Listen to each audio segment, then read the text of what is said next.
Olá, sou a professora Cleane e vou lecionar a disciplina de Geografia para o 5º ano do Colégio Emaús. Pessoal, vou fazer a correção das atividades que eu deixei no livro de vocês, da página 122 e página 125. Página 122, número 1. Escreva 2 fatores que demonstram que a cidade de São Paulo é a mais importante metrópole do Brasil. É a cidade mais populosa do Brasil, oferece uma grande quantidade de serviços, possui um grande mercado consumidor, nela se localizam a sede de grandes empresas, possui muitas atividades industriais e comerciais e é o mais importante centro econômico do país. São Paulo é considerada a grande metrópole nacional. Porque São Paulo exerce influência, gente, não só em âmbito nacional, mas em âmbito internacional também. São Paulo é centro de referência no Brasil para o mundo, em função deste desenvolvimento, não só econômico, mas industrial, tecnológico, por abrigar importantes instituições financeiras. Número 2. Em sua opinião, por que cidades como Rio de Janeiro e São Paulo atraem imigrantes de diversas partes do Brasil e do mundo? É na opinião de vocês, tá? Aqui eu trouxe apenas uma sugestão de resposta.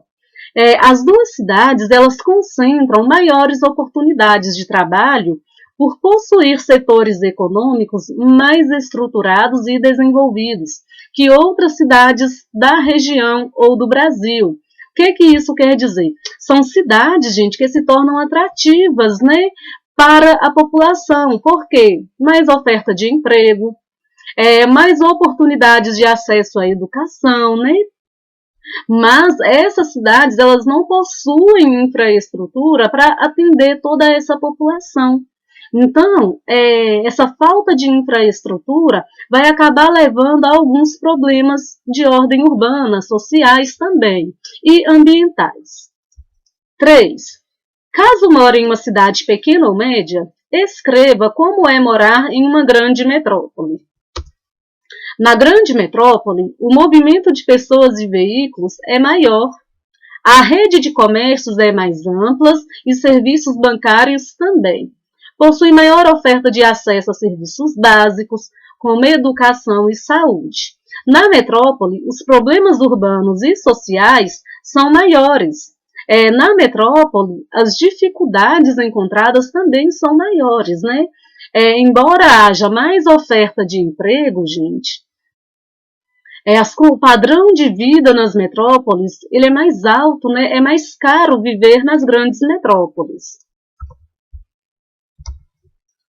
Se você mora em uma grande metrópole, escreva como é morar na sua cidade. Bom, se você mora em uma grande metrópole, como que é morar na grande metrópole? Isso nós já descrevemos na questão anterior, É ter acesso a mais serviços, ter que lidar com o trânsito congestionado, ter que lidar com a poluição atmosférica. 5. Para você, qual a consequência para a natureza do processo de crescimento urbano das grandes metrópoles? Desmatamento, poluição das águas e do solo, poluição atmosférica. Quando eu falo desmatamento, gente, nós temos que lembrar que onde cresceu uma cidade, onde se desenvolveu uma cidade, a estrutura urbana dessa cidade, antes existia uma vegetação. E essa vegetação foi retirada para dar espaço a essa cidade. Essa vegetação ela foi retirada para dar espaço à produção agrícola, à pecuária. Quando eu falo também poluição das águas e do solo, nós temos que lembrar do acúmulo de lixo. Este lixo acumulado, ele gera o chorume, que infiltra pelo solo, que atinge o lençol freático. Esse lixo ele é carregado com a água das chuvas.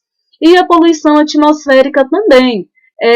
Poluição atmosférica dos detritos, que são emitidos no ar, dos poluentes que são lançados no ar pelos veículos, pelas indústrias. Quando a gente fala também em consequência para a natureza, nós temos que pensar na canalização dos rios, na impermeabilização dos solos, que impede a infiltração da água das chuvas, de maneira que não faz o reabastecimento, gente, do lençol freático. Então, pode impactar também os recursos hídricos disponíveis. Página 125. Número 1. Recorte ou encarte da página 285 as fotos que ilustram cada tipo de problema urbano e cole-as ao lado do texto correspondente. São 4 textos, cada texto está trazendo um tipo de problema. A grande quantidade de lixo gerada pela população das metrópoles. Está falando do lixo gerado em função também do consumismo. O que é o consumismo? É quando se consome aquilo que não é necessário, né? Além do necessário. Quando se consome em excesso também. Quando isso acontece, gente, existe o consumismo e a nossa sociedade é uma sociedade consumista, há maior geração de lixo, né? Maior acúmulo de lixo. E há também uma maior industrialização, porque quanto mais se consome, mais produtos são fabricados. O encarte é este aqui, tá bem? De acúmulo de lixo, lixo jogado em uma mata, né? Parece aqui, a gente pode observar, parece que está próximo a um curso de água. O congestionamento de trânsito. Na cidade de São Paulo, aumentou a frota de veículos particulares, consequência do transporte público deficiente. Ou seja, muitos veículos nas ruas vai acabar deixando o trânsito congestionado. Mas isso é consequência de quê? Do transporte público de má qualidade. As pessoas preferem usar seus veículos particulares para se deslocarem a usar o transporte público. Como a gente costuma ver, né, pessoal, em reportagens, nos jornais, em notícias, os ônibus lotados, os ônibus em condições precárias.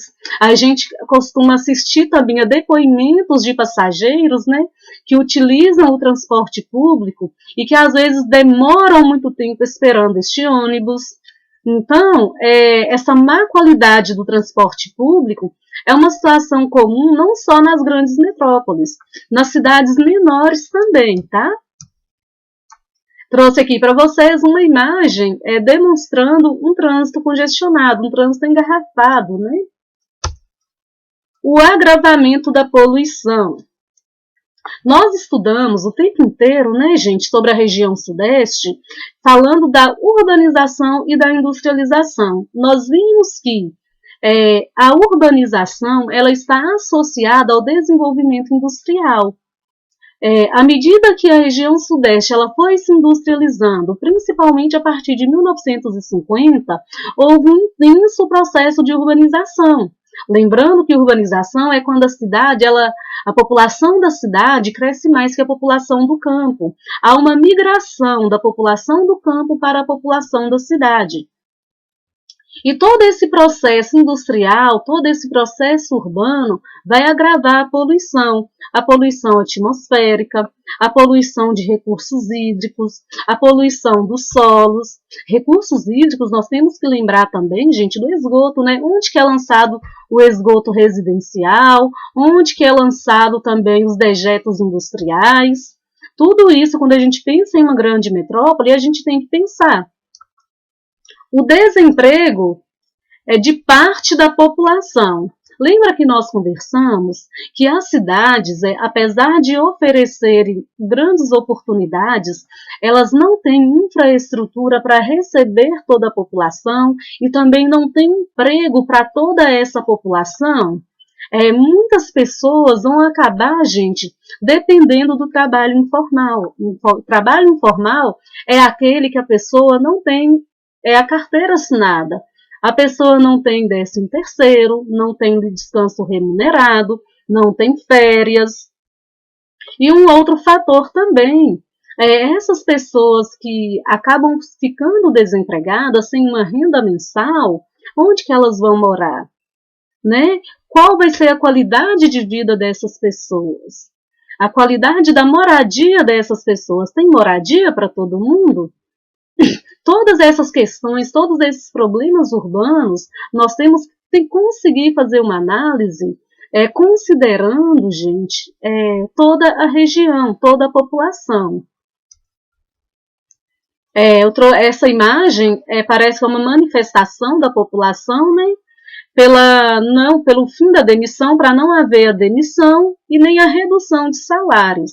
Ou seja, os direitos que já foram conquistados, eles devem ser ampliados, né, gente, e não extintos.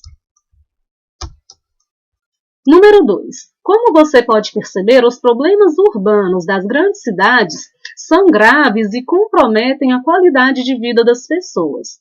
Como a organização da população pode ajudar a resolvê-los ou diminuí-los? É uma resposta pessoal, eu trouxe aqui apenas uma sugestão para vocês. Como vocês acham que a população pode ajudar a resolver esses problemas?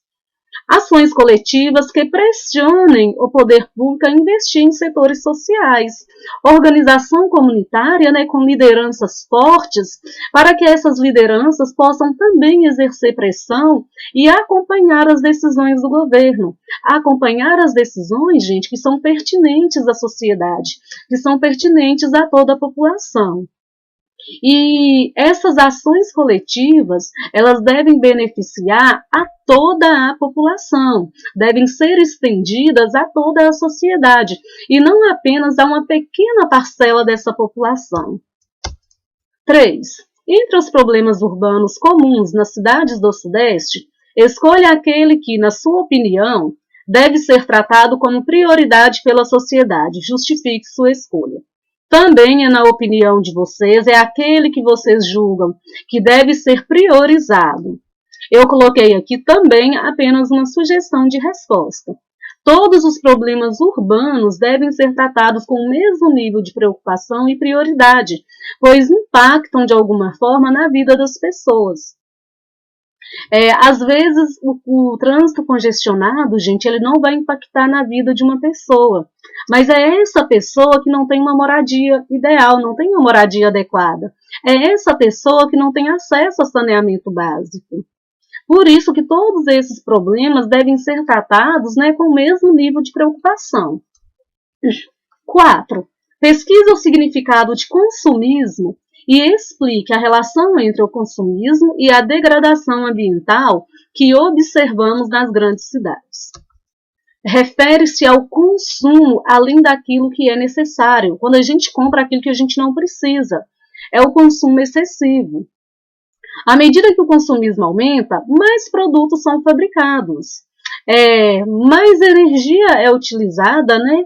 Mais lixo também é gerado. Observem os impactos, tanto em relação à industrialização, quanto em relação ao acúmulo de lixo.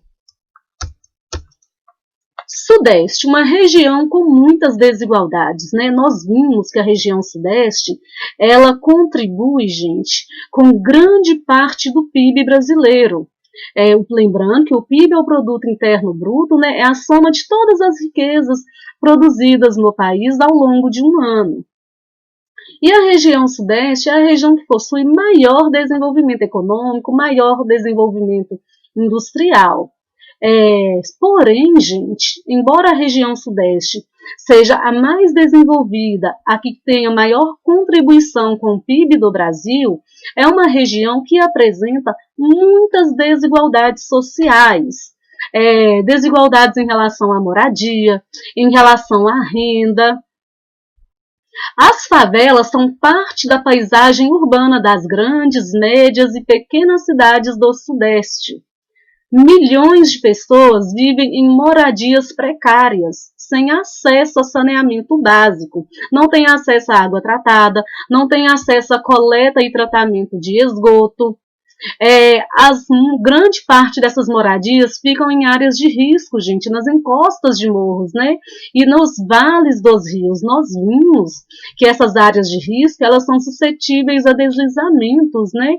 O que pode comprometer a vida das pessoas.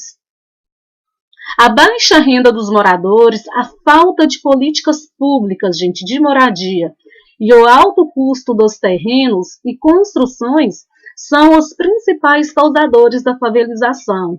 Quando eu falo sobre falta de políticas públicas e alto custo de terreno, gente, nós temos que lembrar da concentração de renda. Existe uma grande concentração de renda no Brasil, na região Sudeste também. Essa concentração de renda quer dizer o quê?